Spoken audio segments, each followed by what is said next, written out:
Hey, want to skip those ads and get early access and bonus episodes of all Banana for Scale shows? Hop on over to truestory.fm/join and discover all the cool perks that come with being a member of the Banana for Scale family. Coming up on The Devil's Details, eating is fundamental.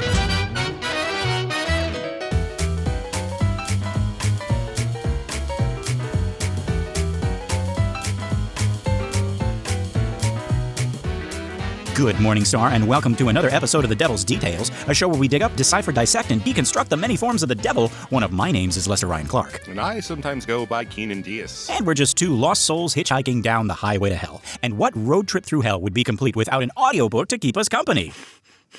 Keenan, what are we listening on this lonely stretch of sulfur? The Devil's Details from TrueStory.fm. Oh, we didn't plan this, folks.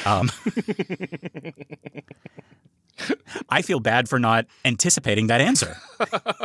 I was going to say another shit book, but some real book. Yeah, by real people who know real things, right? East of Eden by John Steinbeck. Whatever. Yeah, I haven't told you this. I am halfway through the hardest book I have ever read. Oh. Which is called Midnight's Children by Salman Rushdie. And it's about 500 pages, and it is the densest thing I've ever read. I've only read little James Joyce books, not like Ulysses or Dubliners, that kind of thing. So it's probably like that, where every line I'm like, let me have to go back. It's like read one paragraph forward, two paragraphs back. I see. About, what are we saying? Yeah. So it's very hard to pick up. It's very hard to binge read, and then it's very hard to pick up after not having read for a while. See, my strategy for kind of consuming hard to consume books is just to beat myself over the head with them repeatedly. I'm on my, third or fourth Silmarillion, and I'm just like listening to it as I'm hiking or walking or napping or whatever. And I'll wake up in the middle of it and I'll be like, okay, he's Anatar now, but it was Sauron, but now he's Anatar. And this is before the Third Age. Oh. I'm learning. Oh, well, this is kind of similar. In Salman Rushdie's Midnight's Children, sometimes he is the narrator, and sometimes he is the narrator's father, and sometimes he's the narrator's grandfather. Oh, well, that's just fucking great. Love it. And does he announce when the change happens, or no? If he is, I'm not smart enough to recognize that. Actually, Keenan, that reminds me, I cannot believe this has not come up. We have talked about Elfrond, we have talked about Aragorn, and all of those beloved Lord of the Rings characters. And you have talked about how seeing even just the movies once was enough for you. Quite enough, yes. But did you know that in an early draft of Lord of the Rings, Sauron was quite different? And I think you would appreciate it. And I want you to jump onto Google Image. And I want you to type in Tevildo. Tevildo, and he's in the movie. That's who Hugo Weaving played. No. No, I'm joking. That is who Sauron was going to be. Just type in Tevildo. I would like that. He's a little like very elegant kitty cat. Yeah, with a big gold necklace or something. Yeah. So originally, the big bad of the epic Lord of the Rings, the name of our big bad was going to be.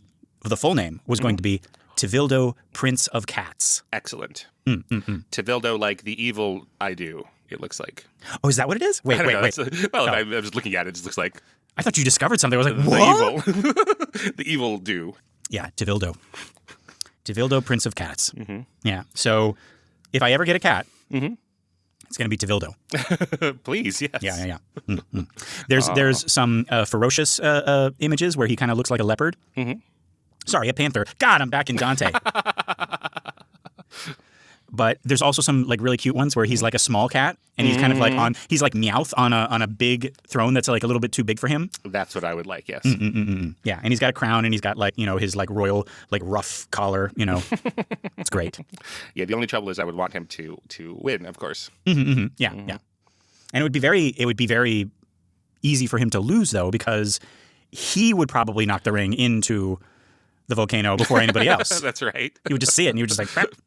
Right. Chaos reigns. Yeah. But now, whenever I'm reading Lord of the Rings or whenever I'm watching the movies, as I like to do of a time, anytime they say, and Sauron's armies are blah, blah, blah, then I like to imagine just in Barad-dûr, the Dark Tower, he's just up there. He's just kind of like, lounging on his, 2 sizes too big throne, and all of the ring wraiths are just kind of like shaking in their metal boots. It's like, my lord, we brought you a catnip toy. And then he just vaporizes one of them. It's like, oh, I wasn't listening. Oh, thank you very much. Has anybody seen the Dark Lord? Did somebody leave the door open again? He hasn't been here for 3 weeks. And then the next day he just shows up, and it like nothing happened.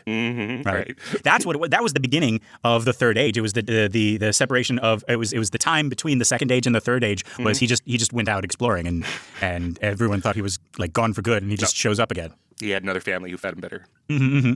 Those Middle Earth tuna fish, not to be passed up. But okay, speaking of that, Keenan, this chapter has a lot of eating of literature. Yeah, it does. I say a lot of it. It has one moment, but enough, that's a lot. That's a lot. Enough, like watching Lord of the Rings once. Right. Right. Yeah. You're going to eat your words, John Patmos. Or you're going to eat my words, the word of the Lord. In the beginning, there was the word, and it was delicious. But no, that got me thinking, Keenan, if genres or authors had flavors, yes, what would they be? Whenever I see anybody doing true crime, I kind of like recoil like it's bitter. So that's certainly that for me. Okay. Like grisly true crime murders. It's go like whiskey and cigarettes. That's right. I like it. Yeah. I read a lot of economics, nonfiction, mass market paperbacks, and so that for me is just like my satisfying bread and butter, my satisfying like toast, toast and butter. Yeah, that's what I would. It's a very economical meal, right there. I would rather be reading that than the second half of Midnight's Children, but I'm dedicated. So okay. So what is Midnight's Children? What's happening there? Geez, that is like what's good for you. What's good for you? Good for you, but like tastes terrible. Yeah.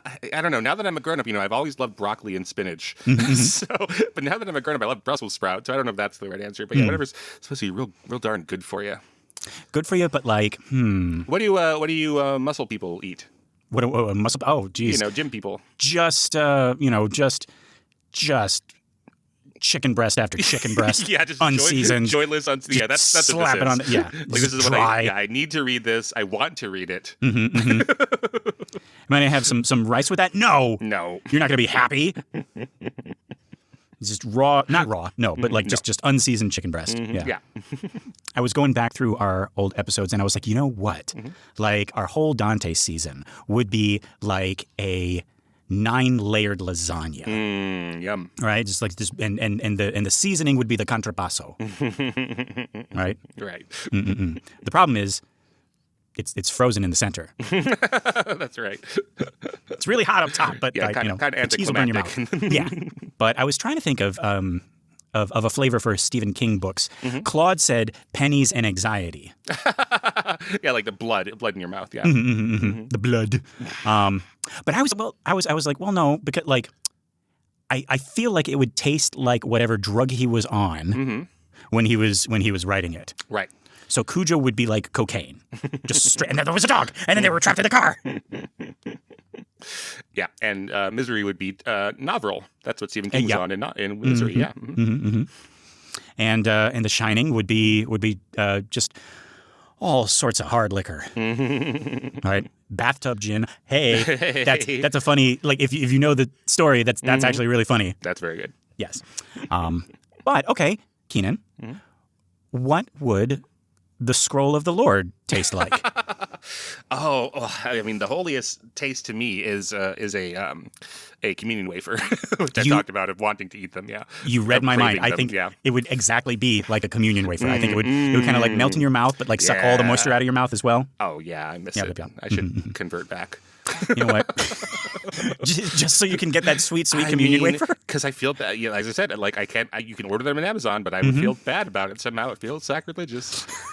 More sacrilegious is to order them on Amazon and open them up in front of the TV than to go to church and pretend that you're there for good reasons, fellowship and faith and etc. Yeah.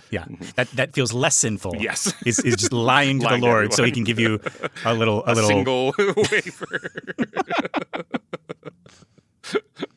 You can order them on Amazon and just break them up like cereal in a bowl and pour some communion wine over them. And there you go. And then it's the most nostalgic cereal ever. That probably is true. I probably would have all sorts of unlocked childhood memories from doing that. Yeah. We never talk about because this scroll in particular, it tastes sweet like honey. On the tongue, but then it does something to you, like it does something to your gut. We didn't talk about that. I think Stephen King's stories would, I don't know, they would leave you a little bit bloated afterwards. Right. Yeah. Yeah, they would reverse thinner you. Yes, exactly. Yeah. But what genre or author would give you the equivalent of the Brussels sprout farts? It's like maybe it tastes good, maybe you like the taste, but like you are hell to be around for the next I see. hour. Probably a psychology, like like I understand everything now. I understand you, and you just can't stop telling people why they're really doing what they're doing. Ooh, yeah. Ooh. I think we found it. I think that's it. I thought this was going to be longer, but well. Okay, but on that note, let's get into the actual chapter. This is chapter 10, folks. We are almost halfway through Revelation. Almost.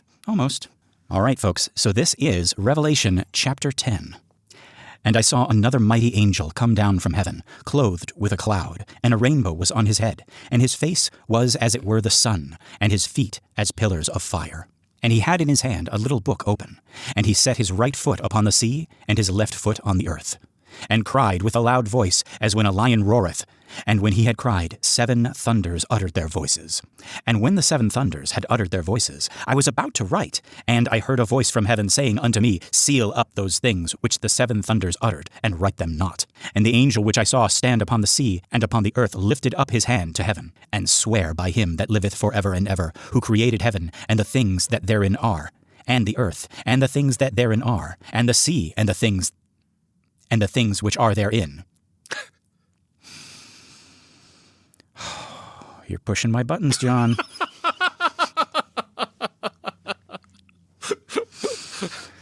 Ooh, okay. That there should be time no longer, but in the days of the voice of the 7th angel, when he shall begin to sound, the mystery of God should be finished, as he hath declared to his servants the prophets. And the voice which I heard from heaven spake unto me again, and said, Go, and take the little book which is open in the hand of the angel, which standeth upon the sea and upon the earth. And I went unto the angel, and said unto him, Give me the little book. And he said unto me, Take it, and eat it up, and it shall make thy belly bitter. But it shall be in thy mouth sweet as honey. And I took the little book out of the angel's hand, and ate it up. And it was in my mouth sweet as honey, and as soon as I had eaten it, my belly was bitter. And he said unto me, Thou must prophesy again before many peoples, and nations, and tongues, and kings. Okay. Getting hungry. You know what? Perfect commercial right here. But I am unfamiliar with this chapter. How about you? No, this was all new to me. And lo, that we have more things being added here. So we're gonna have now thunders, in addition to our trumpets, in addition to our angels. So we have more things to keep track of here, but. Yes. So yeah, folks, it's kind of opening up like those Russian dolls, folks. It is, so we had the 7 trumpets, and then we did have the 3 woes. 3 woes, which are part of the 7 trumpets, or brought out by the 7 trumpets. Yeah. And then 7 thunders. But they kind of like come and then go away really quick. It's like don't worry about the 7 thunders. But some bowls are coming up pretty soon. That's right. Yeah. But yeah, so I was completely new to this, and I was trying to. I play a little game with myself as I read these. I try to, before I do the research of what they actually or what the writer, I should just say John, what John actually meant in that, with the historical context and the cultural context and the linguistic context. Or even before I find out what the popular belief is, I try to interpret it myself. Okay. And I could not make heads or tails of this. Yeah. Good luck. You could say I had 1 foot in the water and 1 foot on the land. Right, because we're also adding a new main character of this chapter. And not surprisingly, when you start to look into it, people are arguing, well, maybe we've already seen this guy. Maybe he is from before. But he's definitely not. This angel is not one of the 4 angels for sure. No. Yeah, do not even go there, girlfriend. He's not one of the 4 angels. He's not one of the angels with the trumpets. Right. He's not one of the 4 beasts, which are actually angels. Right. He's not one of the 7 stars, which are angels. Right. Right. Or the angels of the churches. Right. Or wait, did you already mention? Oh God. Well, so what is he? Okay, well, yeah, let's look at this. What's going on here? Yeah, what the heck is going on here? Okay, so yeah, folks, chapter 10 is seen as an interlude between the 6th and the 7th trumpets, much like chapter 7 was an interlude between the 6th and the 7th seals. Oh, yeah, we talked about the seals. We forgot about the seals, right? That was another 7 thing. Right. So yeah, in popular interpretation, this chapter is often pretty controversial, actually. So let's look at this angel, right? This mighty angel. He comes down from heaven with this impressive description. He is clothed with a cloud, a rainbow on his head. He's got a face like the sun, feet like pillars of fire. Some interpreters believe that this is Jesus Christ himself. Right. Right. The cloud, the rainbow, the sun-like face, they all suggest divine glory. And Jesus earlier on is said to be wearing a cloud. Yes. Right. Yeah. Clothed in a cloud. Right. Right. And I have heard it mentioned, although I can't, this sounds wrong to me, but I've heard it mentioned that Christ is often called the angel of the Lord in the Old Testament. Okay. But Keenan, he's not in the Old Testament. So but this is one of this is like sometimes Christ is referred to as an angel of the Lord in the Old Testament. No, he's not.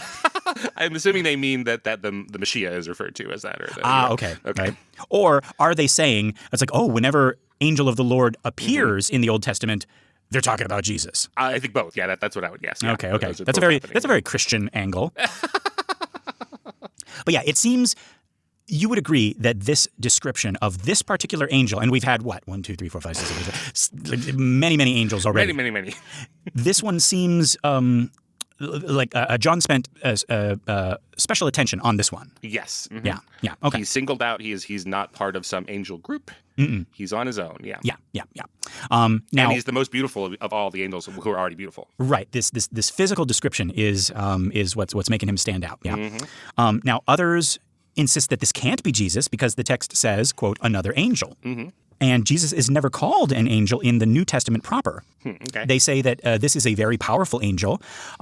So maybe Michael or Gabriel, one of our boys, Yeah, you think if it's going to be the last chapter of the Bible, they'll start to wrap things up as opposed to keep adding characters. Yeah. That's a joke. If you're listening to this out of order, yes. John did not mean for this to be the last chapter of the Bible. Right, yes. Okay. Yeah. If you're just skipping ahead to Revelation 10 for some reason. Right. But who do you want this to be, Keenan? Before we look at like the historical, linguistical, true but boring context and find out that that it's not an angel at all, but something else. Well, geez, no, I have no dog in that fight. I'm sorry. Do I want it to be reincorporated from other angels or some like Gabriel or Uriel? Yeah. Like we've met them all. It's like is it Tilda Swinton? Is she back from Constantine and she's she's got 1 foot in dry land and 1 foot and she's feeding people scrolls? Yeah, I'm fine with him being his own thing but I wish it were like named as such. Like this is the new angel or something with a new name because he's so important and so different. Yep. Yeah. He's not really like all the other ones, right? No, he isn't. Yeah. He's huge for one. Yeah, he's like the Colossus. Yeah. But yeah. Well, who do you want him to be? Dang it. See, I was about to say Gabriel, but Gabriel's like famously like one of the trumpet blowers. Like that's it's like when the trumpet sounds, that's Gabriel. It can't be Michael because he's the one who fights the dragon. Maybe Uriel? All right. I mean, he's the one, Uriel, in Milton, he's the one who lives in the sun and, right. And he's got a lot of weather imagery around him, right? He's got the rainbow and the cloud and all that. Oh, well, that's cool. Yeah. Yeah. So maybe Uriel. Or Raphael. Well, no, Raphael he'd be down here hanging with the humans, probably. Right. Yeah. Explaining everything to them. Yes. Which we could use more of in this book. Actually, yeah, Raphael, help, please. But yeah, let's take a look at this book. Okay, so the angel holds a little book open. I can't get over how the English translation keeps wanting to specify that it's little. Very little. So I can't not see this giant angel, and then he's just got like with his like thumb and forefinger, he's opened up this like tiny little tome. Teeny tiny tome. Yeah. Because I guess it has to be John's size, right? Because he's going to give it to John, right? Eat. To eat. Yeah. Spoiler, Keenan. I guess we already read it. Yeah, but it's a personal pan-sized, book. Book, yeah. Personal pan epistle. Personal pan prayer. Yeah. Oh, there you go. There you go. Yeah. No, personal pan prophecy. There we go. Very good. Yeah. But no, I mean, can you imagine if it was an angel-sized book and he's like, hey, we didn't really think about this before I came down here. You're going to have to eat this whole thing. Right. Well, this is the first time hearing that I have to eat a book, and also that it's the size of Spain. Yeah. But yeah, okay. So he's got this little book. Some translations say little scroll. So like a fruit roll-up. That'd be a little bit more appetizing, I think. Yeah, I can get through a whole fruit roll-up no matter what the size is. Exactly. Yeah. Right. Yeah, let it stretch on. I hate it when those things end. Right? But yeah, no, this is different from the 7 sealed scroll that the Lamb opened in chapter 5. In popular interpretation, this little book contains additional revelation about the end times, perhaps specific prophecies about events during the tribulation. It's little compared to the larger scroll, but it still contains important information. Now, the angel stands with 1 foot on the sea and 1 foot on the earth, symbolizing his authority over all creation. That's what that's supposed to mean. Both the chaotic sea and the stable land. He is claiming dominion over the whole world for God. And yes, back then, the sea was seen as this kind of like outer chaos that people couldn't fathom. But yeah, let's talk about the 7 thunders. Actually, how's that work? I'm presuming they're different from trumpet sounds, right? So it's some other kind of sound, but we want to be clear that it's not from the trumpets. But it's right. Yes, I understand that. But like thunder is kind of like continuous, right? So it's just rolling. So it's so is this like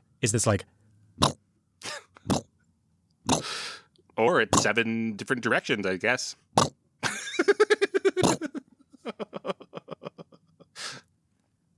Was that all 7 of them? And that's John. He's counting as like 5, 6. Isn't there one up? Yeah. Or is it? It's kind of rolling, but it has like ups and downs. So it's like.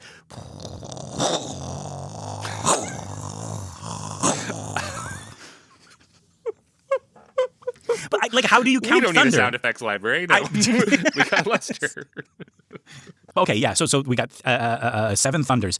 When the angel cries out like a lion roaring, 7 thunders respond. Right. Okay. So it's actually it's a call and response. So it's like when I say roar, you say roar, roar. So you're saying he roars 7 times as well. Yeah, we just have to sort of understand that, I guess. Maybe, yeah.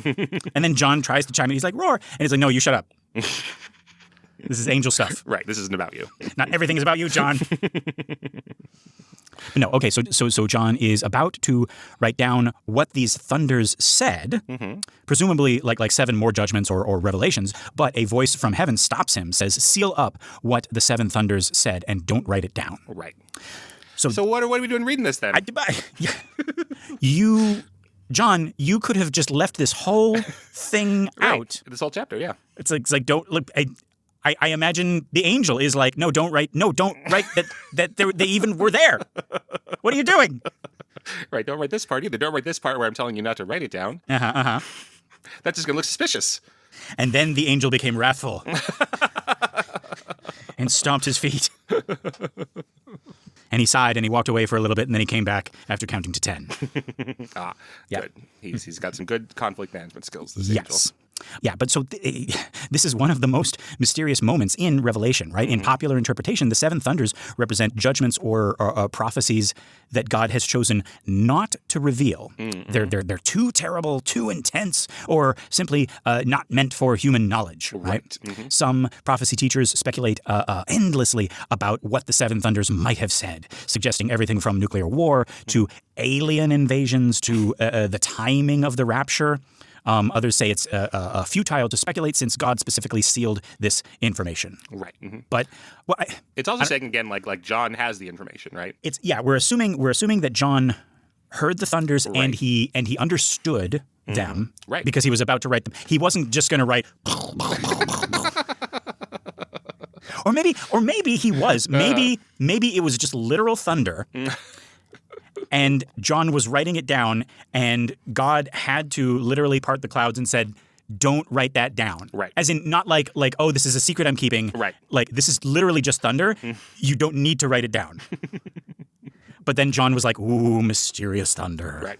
That's like, you're not going to listen back to that. This is like a video on your phone of fireworks. Like you're not going to listen back to this thunder later.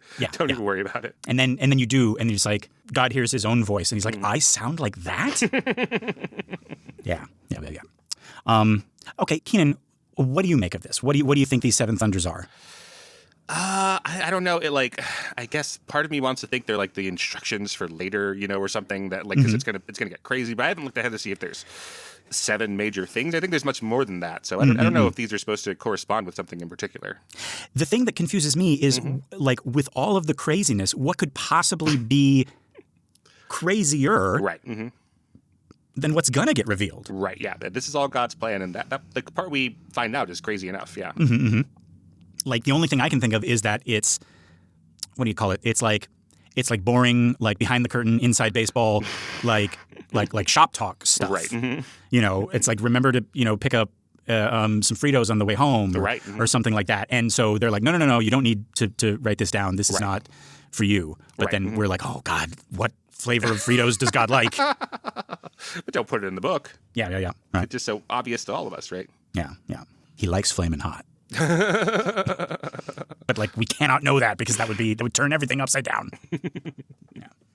But okay, so then this angel, he raises his hand and he swears by him that liveth forever and ever, right? That there should be time no longer. I like that phrase, right? It's one of those phrases again that only exists in the Bible because of how awkwardly it's ordered, the phrasing, right? But it just like time without mind, time no longer, that type of epic sound, right?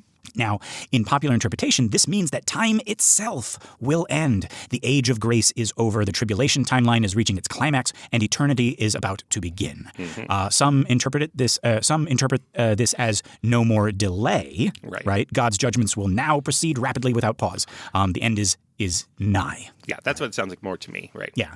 So it's like we told you to wait. Now you don't have to wait. Right. I've been counting down from 3, and now I really mean it. Yes. See, that's why you got to count up when you're in a disciplinary position, because then there's no end. So you can just your tone can just get a little bit more severe. It's like 4, 5. Because if you get down to 0, they're going to see that you're bluffing, and they're just going to be little shits. Yeah. Then you got to do the 2.5, and they know. Yeah. So just count up. Yeah. And then whenever they stop, you're like, that is how many bowls of tribulation I will be unleashing on the next exam or whatever. Yeah. God has been flicking the lights on and off. Literally. Yeah. And now he's like, but for real now. Yeah. For real, guys. But yeah, so when this 7th trumpet sounds, which has not happened yet, the mystery of God should be finished, right? So popular interpretation sees this a mystery as God's hidden plan for the ages. So how he's going to wrap up history, defeat Satan, judge the world, and establish his kingdom. The prophets spoke about this mystery but didn't fully understand it. So now, when the 7th trumpet sounds, all will be revealed and accomplished. All right. I always wonder. It's so hard to think about, when you're thinking about eternity, because you got to have that in your mind too. This is going to be, I guess, the end of time and the beginning of eternity. So what does the next day look like? Probably a lot the same. I know, that's what I'm saying. We're all gonna, go to sleep, secure in, the knowledge. It's like the devil has been defeated, and God's kingdom shall reign forever and ever. Amen. And then we all wake up and we're all just, walking through the world, and, we see each other and we're like, hey, boy, yesterday was crazy. Yeah. Anyway. Yeah, it probably comes more like just the weather. Like, so yesterday was pretty crazy, huh? Yep. More of that today, I hear. So it's just that. Right. There's no more tribulation ever. Right. Well, everybody talks about eternity, but nobody does anything about it. And you got all, it's like everybody's back, right? Because like we're all living forever, right? So so you got like all the celebrities. I guess all the good celebrities, because all the bad ones, the ones on that list that we keep on not releasing, Right. they're down with the Red Dragon. Right. Yeah. But yeah, and they're all just kind of like, everybody's making unoffensive but eventually infuriatingly vanilla jokes. So you'll be like, I was gonna say at work, but you wouldn't be at work because work is over, right? Right. So you'll be just like sitting on a beach chair watching the sunset, and Bing Crosby will just like walk by and he'll be like, "Hey, Keenan, working hard or hardly working?" Let me sing a little song about it. It's like, oh, Bing Crosby, Oh. and that'll be eternity. Oh, good. Yeah, it's hard to imagine like any kind of like happily ever after, like kind of makes me uncomfortable, doesn't it for you? Because I'm like, but so the prince and the princess are just gonna like never fight and never have any like trouble again. Yeah, that's what Orson Welles says. Like, whether it's a happy ending just depends on where you stop the story. Yeah. Yeah. So just imagine that, but like for the whole world, right? Yeah. This is like just the at the UN, it's like so we're gonna stop having these wars. And Bing Crosby, when did you become the prime minister of East Las Vegas, Stanley? I just got plenty of time now. Yep. So now that all the wars are over, what do you say? We get down to some gin rummy, boys. And that's all the UN is. It's just a big group of people playing gin rummy. Old timey card games. Yeah. And listening to Bing Crosby on the radio because he insists. Yeah. But okay, let's talk about this eating of the book. I think this is the thing that stood out to both of us, as is evidenced by our title. Absolutely. But yeah, so John is told to take this little book and eat it. It's a good thing that it's little. This is unusual to say the least, but it echoes Ezekiel's similar experience. I did not remember this. No, I don't know that. Yeah, but Ezekiel had to eat a scroll.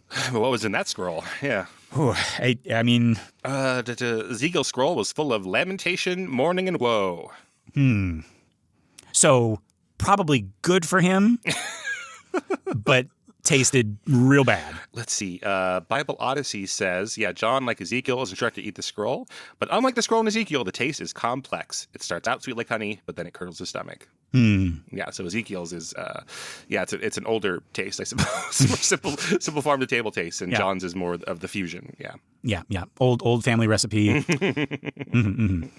Right. Lamentation, mourning, and woe, that's a peasant's dish, as they say in Ratatouille. And then he sits down, Anton Ego sits down, and he has a bite of Ezekiel's scroll. And there's a flashback to the Old Testament.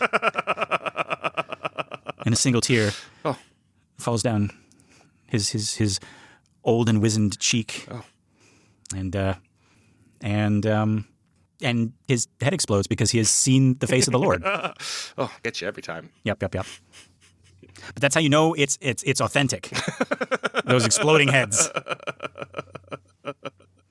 Yeah, but he's there at the ending of the movie, and everyone's happy at the restaurant, right? And they're like, "What would you have today, Mr. Ego?" He says, "Surprise me."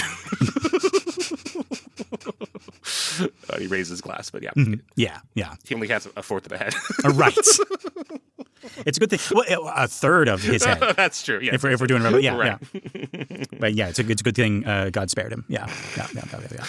Well, he was allowed to suffer his head exploding, but not allowed to die. Exactly. Yes. Yeah.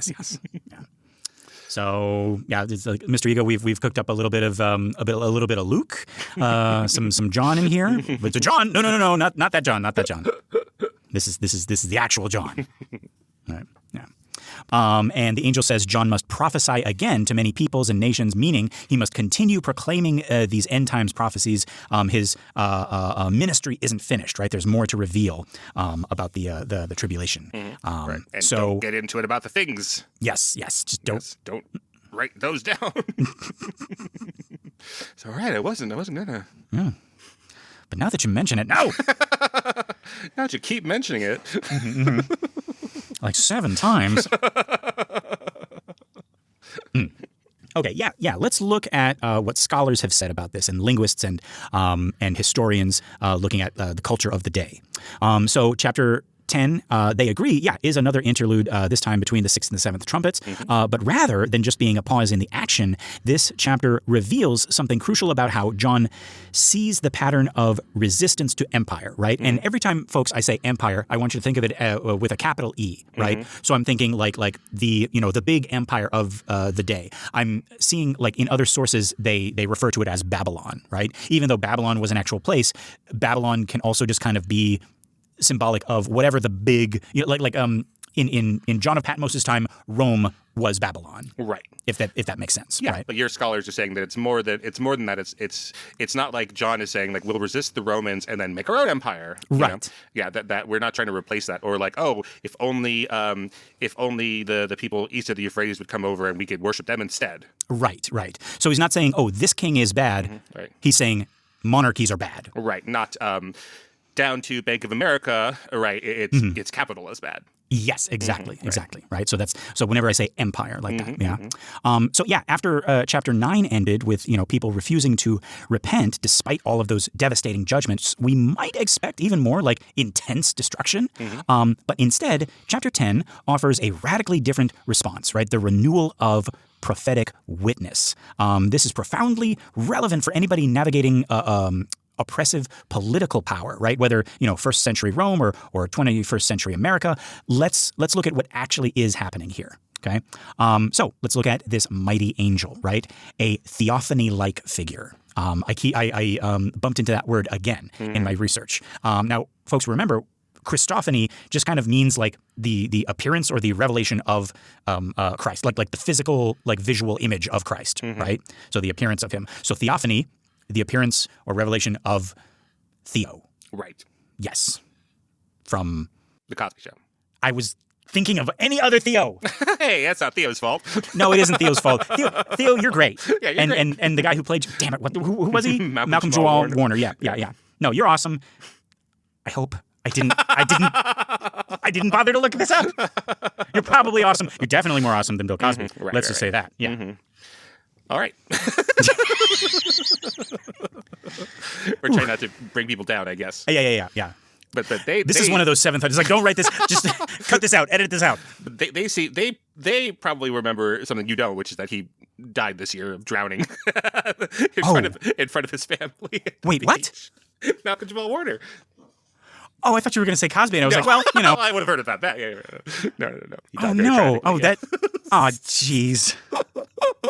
You're like, don't worry, I'll make this not sad by mentioning Malcolm Jamal.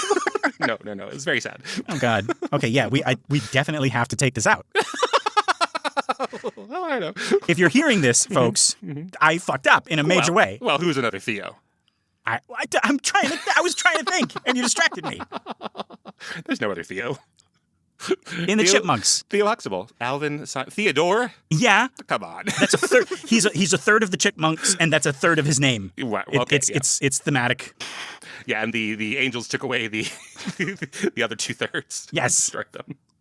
The first angel killed all the Alvins, and the second angel killed all of the Simons. Yep. Much happier. And they took 2/3 of his name because angels require adoration. All right, great. Theodore. Yeah. Yes. Right. So no. Like Theophany, right? The appearance of God, right? Yeah. Just say that next time, Lester. But yeah, so John sees, quote, another mighty angel come down from heaven, right? Now, this description, right, clothed with a cloud, rainbow on his head, face like the sun, feet like pillars of fire, right? This angel is described using theophany imagery, right? Language typically used specifically for God's appearances in Hebrew scripture.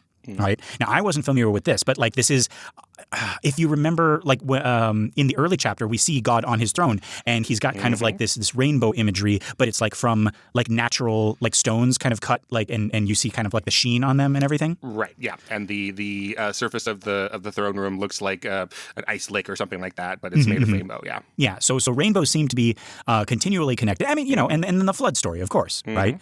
So yeah. So this could actually be God. Like here we are like arguing about like whether it's Jesus or not. Could be actually God. Okay. Yeah. That had not occurred to me for whatever reason. And if you look, like if you break down like all of the like the parts of his description, right? So like the rainbow we already talked about, the cloud and the pillars of fire, those could be, like guiding Israelites, during Exodus. But yeah, the text specifically says another angel, right? Distinguishing this figure from Jesus, who, remember, is dictating this to John, right? Yeah. So the important point isn't identifying this specific angel, but recognizing what this appearance means. It means ultimate authority is breaking into the world, right? Bringing revelation and commissioning the prophet, right? So this is a manifestation of some kind of divine power. It doesn't really matter what, but I guess you could look at it as, people talking to us like, oh, back in the day, it was like God was just showing up all over the place, and he was walking and talking, and and he would stop people, in like whatever they were doing. It's like, hey, Isaac, it wouldn't be Isaac. Never mind, Isaac. You do what you're doing. Right. Forget Don't write where's that your down. dad? Don't write that down, Isaac. Have you seen your dad anywhere? Or hey, Moses, or hey, Job, or like just kind of like talking to the Old Testament characters in a way that isn't present in the New Testament. And maybe this is a callback to that. It's like, okay, you guys keep on asking for signs, for fire in the sky. You want me to show up and say stuff. Here I am, right? Okay. And so this, that reading says this angel is, more important than the others, or distinct from the others that we've seen so far, I guess. Yes. Okay. Yeah. And yeah, the angel holds this little book open, right? Notice it's already unsealed, right? If it's a scroll, it's already unsealed. This contrasts with our 7 sealed scroll in chapter 5. Most scholars think it represents a portion of the larger scroll, specifically the part that John must proclaim. So it's like the Cliff's Notes version of the big scroll. Okay. Right? And it's little because it's the message for this particular moment, right? It's open because unlike the sealed thunders, this is meant to be proclaimed publicly. Okay. But it's watered down, like Apocalypse for Dummies? Well, I think this is like, if it was a script, it would be, these are your lines, John. Okay, just your part. Yeah, just your part, right? It's don't all write down there. my parts, yeah. Exactly, right? and then of course, because if you, going by, this character of John that we created, you would give him the whole scroll and he would read all the other parts and be like, no, don't. That's the red dragon. Is it my turn yet? No. I heard my cue. There's debate. No, that would be Ray Fiennes. Is it my turn yet? Somebody's reading my lines. Yeah. There's debate amongst the Marvel MCU fans about whether Tom Holland really does leak things by accident. Have you seen this? No. Well, because when he was the star in the first movies, he was young still. I mean, he was barely out of college age and just kind of naive, and that's kind of his persona. Yeah. And like there'd be these videos of him like reading something, and then he's like, "Oh wow, that's really cool. Here, let me show you this, everybody." And then he turns it over, and it says like, "Do not share." and there's debate about like how much of that is staged or whatever. And then he'd be doing like red carpets with his castmates, and he'd be like, "Oh yeah," and then the next one, Spider-Man's going to space, and then they would like his castmates would like try to give him looks like, "Hey," like you're not supposed to say that Spider-Man goes to space or whatever. Yeah. Yeah, so I don't know. So maybe it's like John. They're not trusting John with all the other parts, right? Because he could just ruin it, right? Yeah. The debate, I guess, is because people. So are like, John's scroll specifically says that Obi-Wan killed his father. That's right. Yes, because he can be ruined. Yeah. Sorry. The fans. The fans are like, well, it's just so consistent that he would do it, and Tom Holland would ruin all this. And Tom Holland describes himself. This is his words as stupid. So I don't know. I don't know if he says he's not playing some long game with the publicity, that he is just not a smart guy. He can do flips real good. He's very charming. Yep. Just don't trust him with your scrolls. Nope. Don't tell, like they say that 3 can keep a secret. Mm-hmm. If 2 of them are dead, and the remaining third is not Tom Holland. Again, with the thirds. Very good. Mm-hmm. Yeah, there we go. Right. But yeah, so this angel stands with his right foot on the sea and his left foot on the earth, right? So I think we talked about in the ancient world, the sea represented chaos, danger, the threatening forces. So yeah, so you could look at it as the chaotic forces of empire with a capital E, right? The earth represents a stable, ordered creation and the everyday world that people inhabit. And so the angel's stance declares ultimate authority extends over all creation, right? Both the chaotic forces of empire and the ordered world, right? So the message John must proclaim concerns everything, not just the shore or the sea. Yeah, I guess I've had trouble because I thought before we read these couple of chapters, I was like, let me go back and look ahead. And so what I keep thinking is, because we're going to get some beasts coming out soon, right? And and there's going to be 1 or 2 beasts, depending on how you're counting them, coming out of the sea. So I'm like, okay, is this guy like part of it? Is he like bringing it? Because he is, I guess, in the end, bringing it out from the sea, but is that a good thing? Is he a giant monster who's bringing out the beast? But yeah, as you say, it is closer to what they're saying in the text, that he's like this colossus, this grand, like wonderful being who's standing astride of the earth and the sea together, and like as a positive force.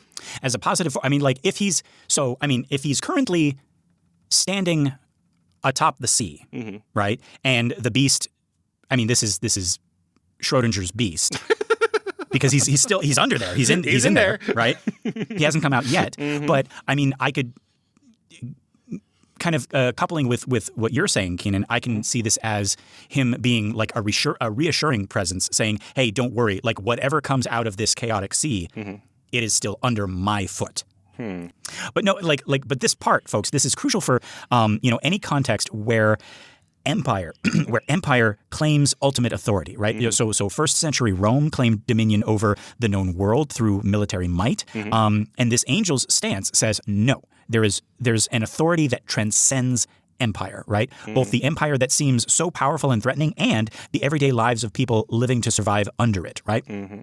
In our contemporary context, when any nation claims exceptional status or positions itself as the ultimate authority, right? This image reminds us that there's always a higher truth that transcends earthly powers, right? So no president, no political party, no nation, no matter how powerful it claims to be, actually has ultimate sovereignty. There's always a reality beyond empire's claims. And notice I'm not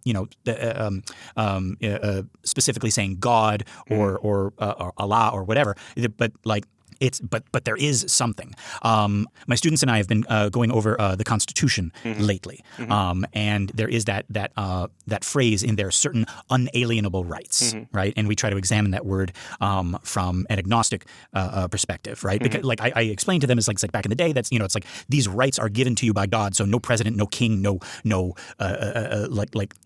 human entity or organization can take them from you.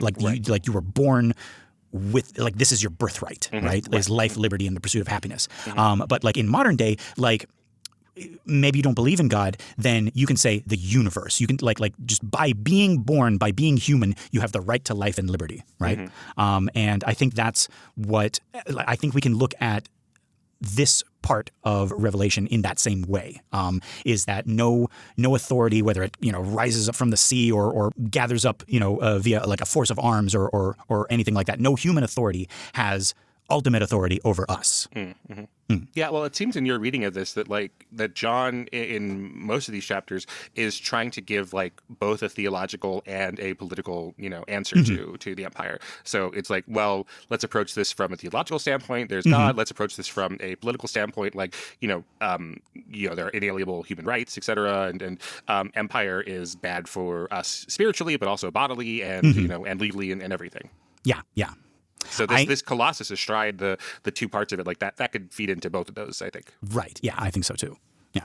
But Keenan, I hear you say, what about the 7 thunders? Yeah, what about the 7 thunders? Well, don't worry about them. Anyway, moving on. Oh, good. That's one less thing. There we go, right? Was it, breaker, breaker. The 7 thunders have sounded. Over. Oh, thank God that's over. Yes. Yeah, but yeah, okay. So when the angel cries out, as when a lion roareth, right? 7 thunders respond. John is about to write down what they said. Like we're assuming he understands them, Right. right? But a voice from heaven stops him, says, "Seal up what the 7 thunders uttered, and write it not." Right. So this is very important. Throughout Revelation, John is commanded to write what he sees and hears. But here, uniquely, he is told not to write something. Right. The 7 thunders speak, but their message is sealed. Why? We've just witnessed in chapter 9 that escalating judgment, right? We got demon locusts and, a 2 million soldier army, right? A third of humanity killed, right? And none of that caused empire to repent, right? People remained committed to empire, to adultery, to violence, to exploitation, right? The pattern of escalating judgment has not produced the desired result. So what might the 7 thunders represent? Given the pattern of 7s in Revelation, 7 seals, 7 trumpets, 7 bowls, right, which we're going to hear about later, they likely represent another series of judgments, perhaps even more severe than what has come before, right? And they're sealed, right? They're not unleashed. This isn't because they're too secret to reveal, but because more judgment isn't the answer. The cycle of violence and punishment has reached its limit. This is where John's pattern of resistance becomes visible and where it speaks powerfully to any moment when people are facing oppressive power, right? The Lamb conquered, the capital M, or capital L, Lamb, right? Conquered not through escalating violence, but through sacrificial love. After judgments that haven't produced repentance, the response isn't to double down on destruction. Instead, there's restraint and a redirect toward witness. The sealed thunders represent judgment not taken, violence not unleashed, restraint chosen. That is fascinating to me. It's a little bit problematic because we're kind of saying that God is walking something back. Okay, right. He's like, actually, no. You know what? This escalation of violence isn't working. So never mind about those 7 thunders. Yeah, right? Not working with from 2 trumpets ago, like that kind of thing. Yeah, right. Okay. But this is like I've we've been piling it on and things are getting worse and worse. So. You know what? These 7 thunders, they were really, really bad. You don't have to worry about them now, right? So that, thank God that's over. Yeah, right. But no, as problematic as this is, this feels better than these are secret, really, really, really bad judgments that are about to happen, right? And I don't they're so bad that I don't even want you, John, to write about them, right? Versus this is kind of like God being like, actually, yeah, never mind. We're not going to do those 7 thunders. Okay, all right. Yeah.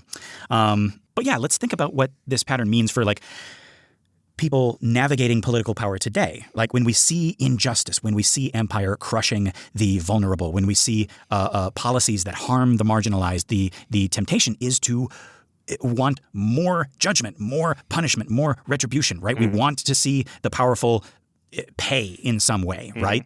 But the sealed thunders show us that escalating violence isn't the ultimate strategy here. There's restraint, right? What's needed isn't more destruction, but faithful witness.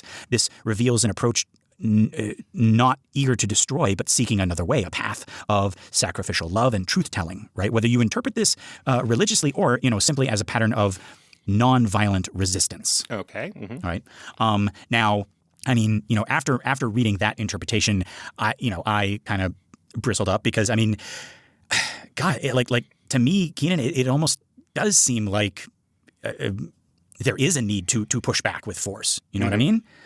Yeah, sure. But at the same time, we just had our second No Kings Day, right? We had No Kings 2.0, and No Kings 1.0, folks, was, if I'm correct in these numbers, it was the largest single day protest in U.S. history. Right. Right. Until No Kings 2.0 came along and beat it. So now it's the second largest because the largest is No Kings 2.0. And a lot of people afterwards were kind of wondering, what did this accomplish? It shows that we can organize without violence, without destruction, and we can show our numbers and we can show our that we can make our voices heard without sinking to the violence and destruction of empire. And I mean, I don't know. To me, I'm kind of on the fence about. It's like, well, yeah. Like, is it enough to show our numbers and to be like, if we really wanted, we could overthrow empire, but currently we're not gonna.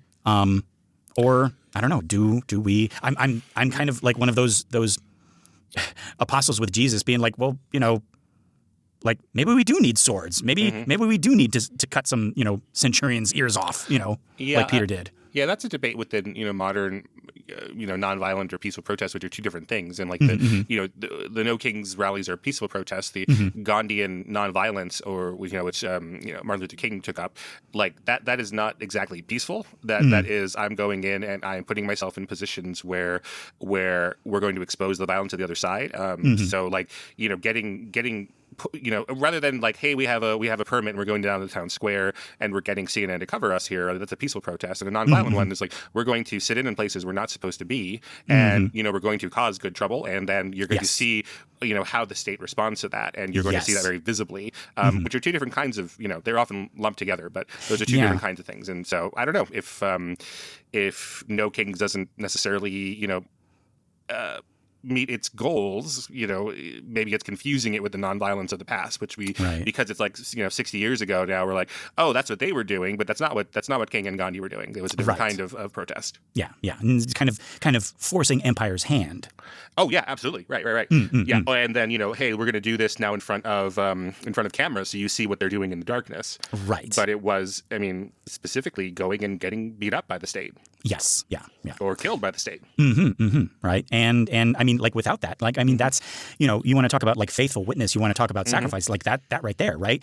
Going in there and not starting fights, not instigating fights, but showing like kind of putting the spotlight on what, modern day Babylon, modern day Rome, the United States, police force and the administration do, like you say, Keenan, in the shadows. Like let's put it on TV, right? Because that's the only way that we're going to get enough people to join the cause. The empire likes to operate in the dark on some level, right? And yeah, this is shining a spotlight on it. Yeah, but yeah, so that really made me think, about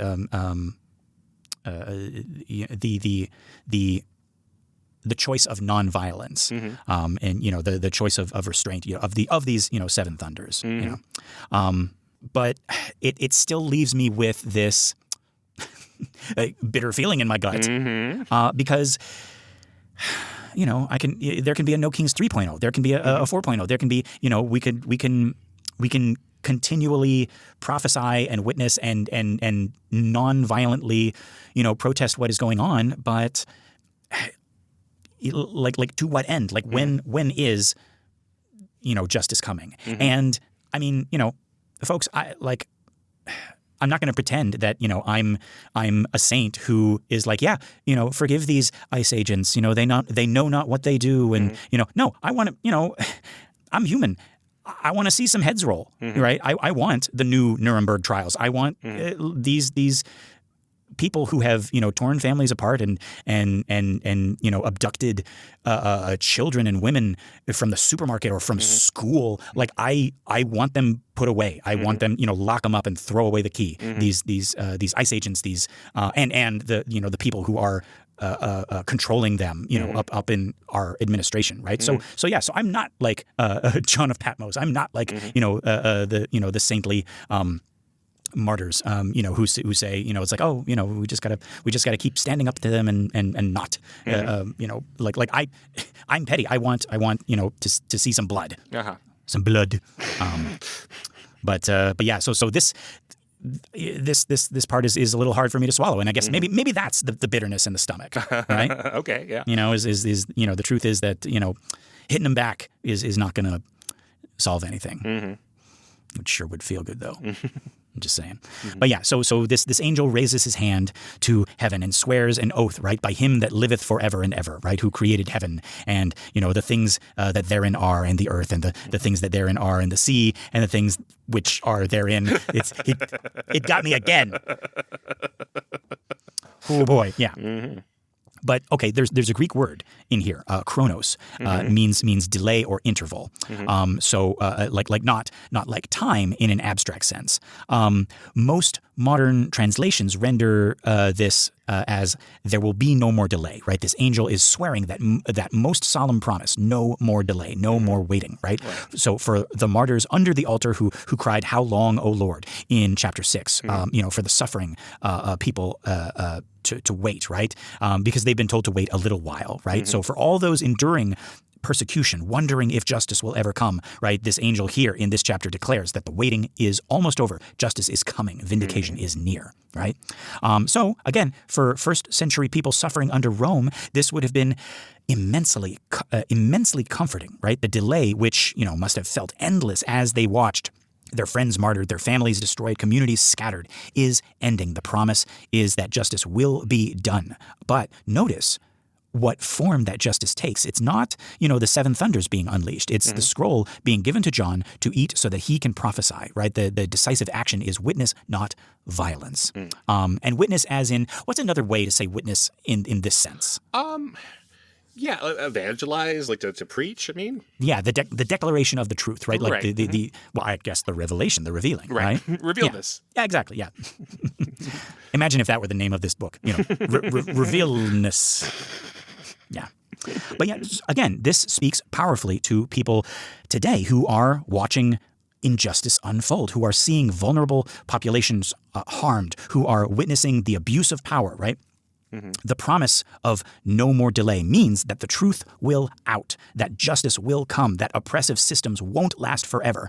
But the path to that justice isn't through more violence or through, dominating one's enemies. The path is through faithful witness, right? Through eating that bittersweet scroll and prophesying again, right? When we are tempted to despair that nothing is changing, that the powerful keep getting away with cruelty, that speaking truth seems futile, this oath reminds us the waiting won't last forever. Hold on, keep witnessing, keep speaking truth, right? And I think that's something I can take away from this, is there have been times throughout this administration where we're made to be afraid of speaking our mind, right? People have gotten in trouble. People have gotten fired. People have gotten persecuted for, speaking out against those in power. And I think if there's any message to take from this is don't be afraid. Speak out and don't let your voice, don't do empire's job for them. Okay. Right? Don't self-censor. Don't, kowtow. Don't bow down and make their job easier. I think. Yeah. Now, our angel in this chapter declares that, quote, in the days of the voice of the seventh angel, when he shall begin to sound, the mystery of God should be finished, and he hath declared to his servants the prophets. Right? So this mystery is what was declared as good news, right? This verb, I'm going to say this again, evangelizo, right? Or gospeled, right? To the prophets. The prophets announced that oppressive empires would fall, that the suffering righteous would be vindicated, that the new and just reality would be established. But the mystery was how it would happen. The mystery John unveils is that empire falls not through being defeated by, bigger, more violent empire, but through its own self-destructive violence being exposed, right? Like you were saying, Keenan, the good trouble, right? Like shining that spotlight, right? Through faithful witnesses who refuse to participate in its systems. There's an idea going around on the social medias that I keep on seeing, and if I had to boil it down, it could be boiled down into the phrase, "This is not normal." And I think part of the strategy of our current empire, capital E empire, is the strategy of making this normal, of normalizing this, of ICE raids being normal, of school shootings being normal. We just had another one. The moment you become used to this, the moment you say, well, this is just another day, in our glorious country, that's when you are handing your chains over to capital E empire and saying, it's like, you know what? Yeah, this is, I started out this morning by saying this is all, problematic and it needs to change, but you know what? This is normal and I'm fine with it. Like this is what we shouldn't do. We should not recognize this as normal. Yeah. And I think that is that faithful witness, right? The refusal to participate in the systems of empire, right? Through people who embody an entirely different pattern, right? So in our book, when the seventh trumpet sounds, the mystery will be finished, right? Or completed / accomplished, right? Yeah. Brought to its goal, right? And this word echoes Jesus's last words, right? So when he says it is finished, right? Tetelestai is the original word, and it's echoed here, right, in Revelation. So yeah, so this isn't about like revealing information that is previously unknown. It's about a pattern being accomplished in history, and crucially, it happens through sacrificial love, through faithful witness, through truth telling, even at a cost, right? And I think that's the important thing. That is how you can resist nonviolently. Is keep telling the truth, keep speaking your truth, keep speaking your mind, right? We are a free country. Like free speech still exists. Don't help those who would dismantle it by censoring yourself, right? But yeah, so again, for people today wrestling with how to respond to oppressive political power, right? This is important. The mystery of how oppressive systems actually fall is not through gaining power and using state force to dominate, right? That's empire. That's empire's way, and it just creates more empire, like you were saying, Keenan. Like it's like, we want this one overthrown so that we can have this one, right? The Canadians, yeah, right. The pattern John identifies is that empire falls through people who will speak truth to power even when it costs them, who will stand with the vulnerable even when it's unpopular, who will refuse to give their ultimate allegiance to any nation or leader, who will embody sacrificial love even when the culture mocks them for weakness, right? And empathy is now being mocked. The sin of empathy. The sin of empathy, right? Despite that, keep having empathy, keep being empathetic, right? Even if you are mocked for it, right? That's the pattern John sees being accomplished, right? That's how empire actually falls, right? Not through being out-empired, but through witnesses who follow a completely different way, right? Living by example, right? Living and in some cases, right? With back with the original Good Trouble, dying by example. Yeah, I think that's what John is talking about, probably yes. martyrdom. Yeah, right. And yeah, now I'm starting to understand, this bittersweet quality to this scroll, right? So yeah, and this is one of the most powerful moments in all of Revelation, right? The voice from heaven tells John, go and take this little book or this little scroll, which is, open in the hand of the angel, right? And the angel says, take it, eat it up, and it shall make thy belly bitter, but be in thy mouth sweet as honey, all right? So yeah, so the sweetness is the good news, but, it's hard to stomach. It's a hard pill. Wow, we just stumbled upon another idiom, right? It's a hard pill to swallow, I guess, right? Right. Yeah, so the bitterness comes when you digest what this actually means, right? To deliver this message means calling out empire and holding it accountable. It means inviting people to resistance that will likely get them killed or persecuted or fired or canceled. It means, watching more people die before the vindication comes. It means facing opposition, persecution, possible execution for speaking truth, right? It means telling people, yes, more will suffer before this is over, but hold on because justice is coming. The message itself is sweet, but delivering it is bitter. So yeah, it's a bitter pill to swallow. It is a tough idea to stomach. It is vegetables full of farts. Yes, right. But ultimately, the farts are sweet smelling. Everyone prefers their own. Everyone prefers their own brand. You know what? I have heard that said. I don't. You're disagreeing with Fat Bastard, huh? Yeah, I don't like my own farts. I think they're disgusting. Well, you need to eat more scrolls. That's Yeah, my yeah. advice to you. Yeah, my diet is low in scrolls. Yeah, just chicken breast. Yeah, just angry chicken breast. I don't know why they're angry. It's like, yeah. But yeah, this is exactly the pattern that we are seeing in America right now, right? Some people have found it sweet to accommodate political power, right? To go along with policies, that harm the vulnerable, to stay quiet about injustice because speaking up would be costly, right? They've refused to eat the scroll, right? But others are eating it, right? They're internalizing the truth about justice, about standing with the marginalized, about refusing to give ultimate allegiance to capital E empire, right? It's sweet because the truth is beautiful, but it's bitter because it's costing them, right? They're being accused of being divisive, of caring too much about politics, right? And that bitterness is real, right? But so is the calling, right? Again, the angel says to prophesy again, right? To speak truth to kings, right? The angel says, thou must prophesy again before many peoples and nations and tongues and kings, right? So notice the word again, right? In Greek, palin or palin. John has been prophesying through his visions, but now he must prophesy again.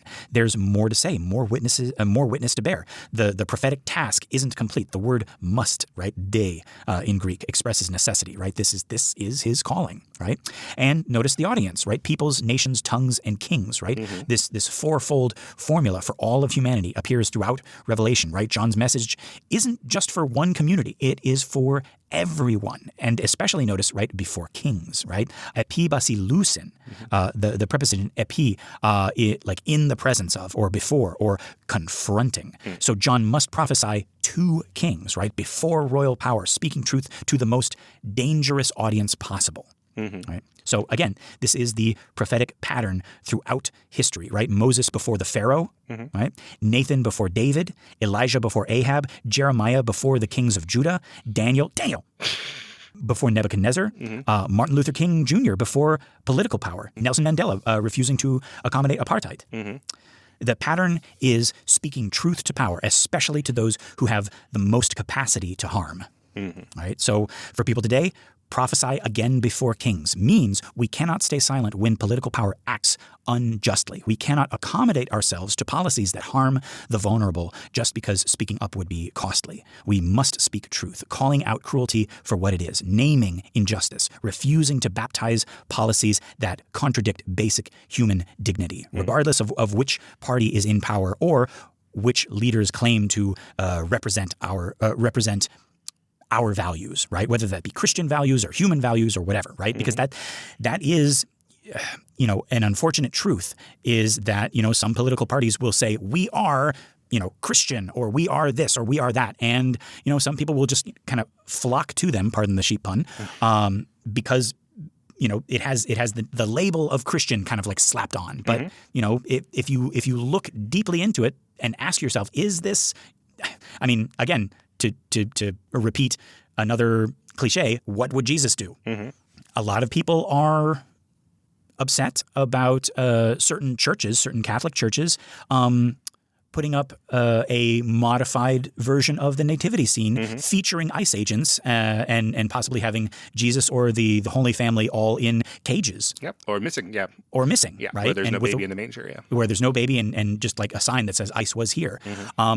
Does this make you angry, listeners? And if so, maybe ask yourself why. To me, this seems like a very effective way for these churches to say, this isn't right, this isn't what Jesus wants.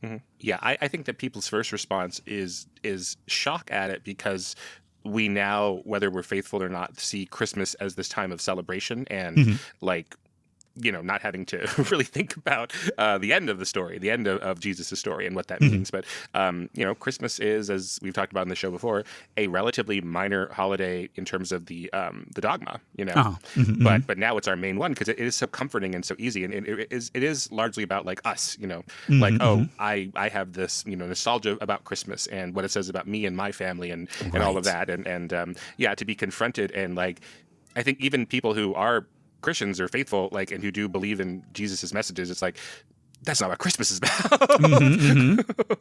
So I think there's this like knee-jerk reaction, and a lot of people are not really thinking about like, what does this baby grow up to be about? Yes. I mean, like it's in the three gifts, folks, because you have gold and frankincense, right? And those are gifts for a king. Have you all looked up what myrrh is used for? That is a funeral incense. That is for sorrow and the day of death. You don't. There's a reason that is one of the gifts that is given to the Christ child. It's yay, this is a celebration. Remember, like this is going to be the end chapter. Like this is what's going to happen later. Is he's going to have to die in order for the prophecy to be fulfilled. But even more than that, I mean, I like what you're saying, Keenan, about like how this is not what Christians like to think of when they think of Christmas. Another thing that we don't like to think of is other people suffering on Christmas. It's like, no, this is Christmas. We got to be happy. We got to be, it's like let's gather all of the good, fluffy, warm, comforting things about ourselves and, like a warm sweater. And it's like, I don't want to think about homeless people during Christmas. But that I think is exactly what these churches are doing when they're modifying this nativity scene. Is there are families celebrating Christmas without their whole family right now. There are maybe they don't even celebrate Christmas this year. Maybe they don't even put up a tree because they're so brokenhearted. And yeah, we don't like to think about that. And we just want to listen to Celine Dion again, Yeah, I mean, there are, if you hear from some migrants, whether they are documented or not, a lot of them are talking about going to church less this Christmas because they are afraid of being raided there. And that is happening. Churches are being targeted. So, I mean, I can't remember if I said this on the show, but I recently got a text from somebody very close to me that whom I care a great deal about. Another white person like me, and they told me that there are now armed guards at the church that I used to go to growing up. That's sad. Yeah. And this person told me that they feel much more comfortable because these armed guards must be protecting them, protecting white people from all of the criminals who are according to certain news stations coming out of the woodwork now and all that. That didn't sit well with me. So I called my church and I asked them, and they told me that those armed guards are actually to protect the parishioners from ICE. And that kind of opened my eyes a little bit, because like the church that I used to go to, it was all white people when I was growing up, but it has since become a community for everybody, and I commend them for protecting their parishioners. So I don't know. I mean, I personally don't think these modified nativity displays are blasphemous. I think they are the exact message that needs to be put out there. How about you? Well, I'm always for the politics of Jesus, wherever it can be. I don't think that December is some time not to think of the philosophy of Jesus. Yeah, we don't have time to think about what Jesus would do. The Grinch is on. Shopping to do, right? Yeah. We have to, but that's like, it's even another layer of that. It's like, it's not like all the commercialism. It's like, I'm seeing people who are like, no, I don't want to think about, these homeless people. I have to go to church and listen and hear the priest talk about Jesus. Lady, listen to yourself. I don't know. Here I am. I'm getting worked up again. It's that bitterness is rising up in my tummy. I mean, if they're so homeless, maybe they should go find a place in the inn. Yeah, you know what? Yeah, why didn't Mary and Joseph just go to an inn? I'm just getting angrier and angrier thinking about this. Anyway.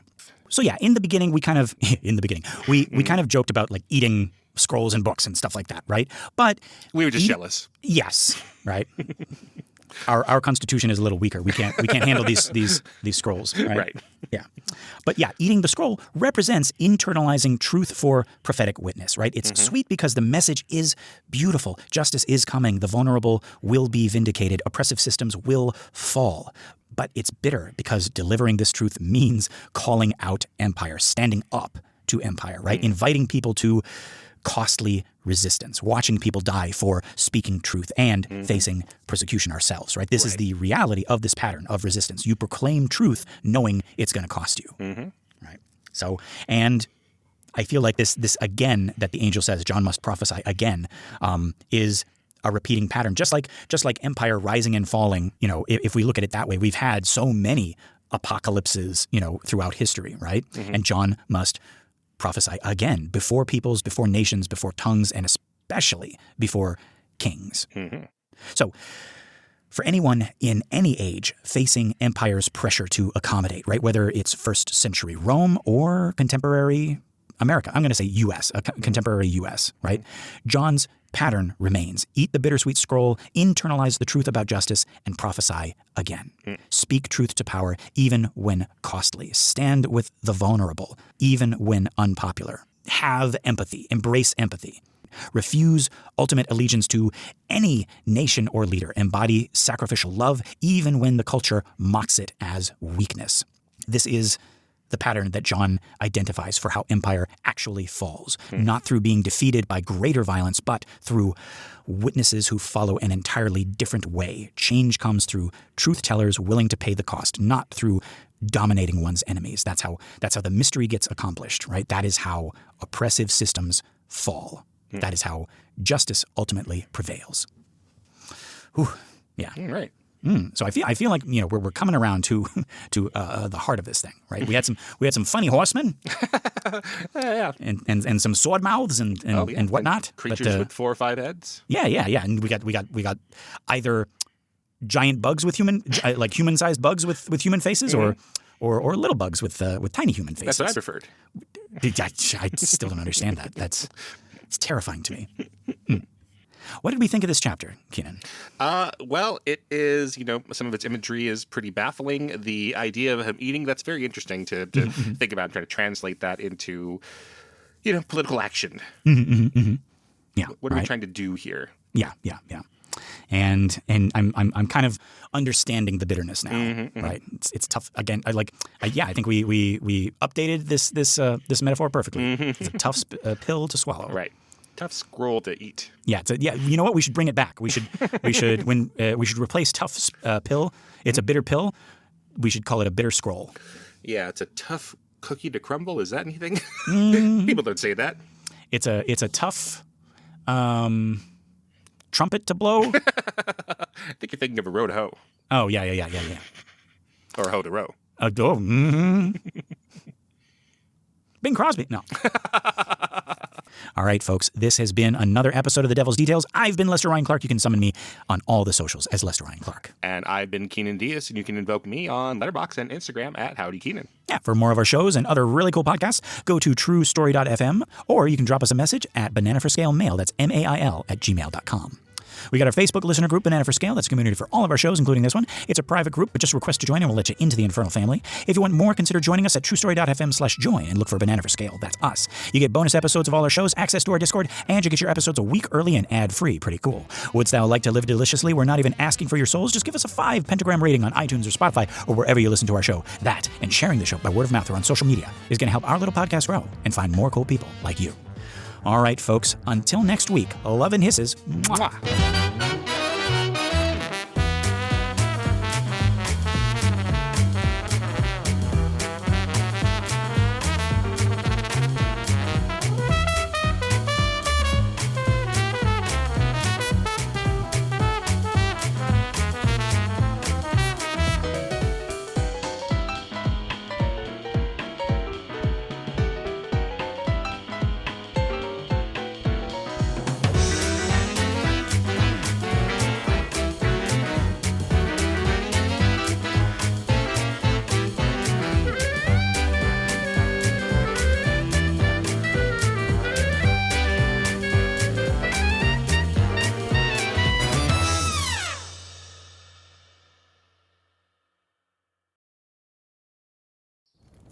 Have you ever wanted to dive deeper into the horror movies you love? Beyond the Blood is a horror podcast for fans who want more than just surface-level screams. We do deep dives into the movies that shaped us, digging into director commentaries, behind-the-scenes stories, deleted scenes, and the special features that most people skip. Each episode is a love letter to the genre. We break down how these films were made, the creative risks that paid off or didn't, and the lasting impact they've had on the genre as a whole. From 70s slashers to modern nightmares, we celebrate the craft, chaos, and characters that keep us coming back. If you're the kind of fan who rewatches movies with the commentary on, or you simply grew up in the video store horror aisle, the Beyond the Blood podcast was made for you. New episodes every single week. Subscribe, and let's dig deep. Welcome to the Beyond the Blood podcast.